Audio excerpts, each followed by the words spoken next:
In the immediate aftermath of the attacks, air traffic was silent above Manhattan aside from the distant roar of F-16 fighter jets, some of them piloted by members of the Vermont Air National Guard.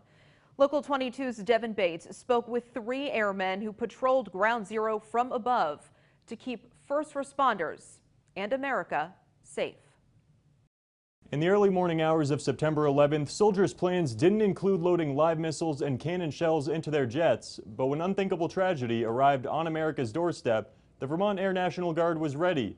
Because of that, their F-16s were among the first fighter jets to arrive over Manhattan on a day still vivid in detail 2 decades later.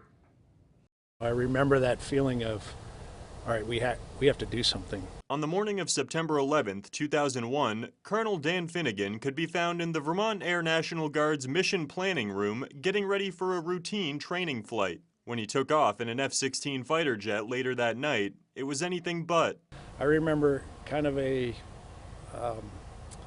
helpless feeling, which is a little bit weird because when you're flying around in a loaded F-16, you like to think that you have some ability to affect things. That same morning, Brigadier General Henry Harder was 2,000 miles away for a conference at Nellis Air Force Base in Nevada. Hours later, he was driving back to his home base in a rental car that'd soon be traded in for an F-16. It was a trip he'll never forget. We were on the interstate in the middle of Nebraska, and you had heavy equipment operators had raised all of their cranes to the maximum level. They all had American flags hanging down, and you had this deep feeling of sadness, but also a feeling that America was pulling together in a time of national crisis. At one time, he was a kid growing up 30 miles outside of Manhattan. Now he approached Ground Zero, proud to serve, but it was hard to shake that sense of sadness. I could see smoke rising from Manhattan from about 60 miles away, and you don't lose that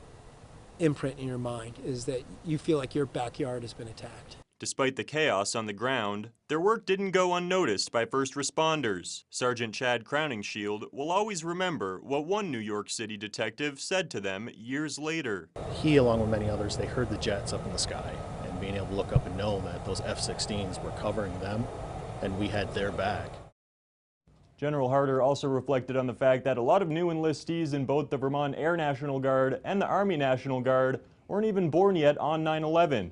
But as they get inducted, they learn the lessons leaders like him learned, and in turn, they're also ready to answer the call when the nation needs it most. Devin Bates, Local 22 News.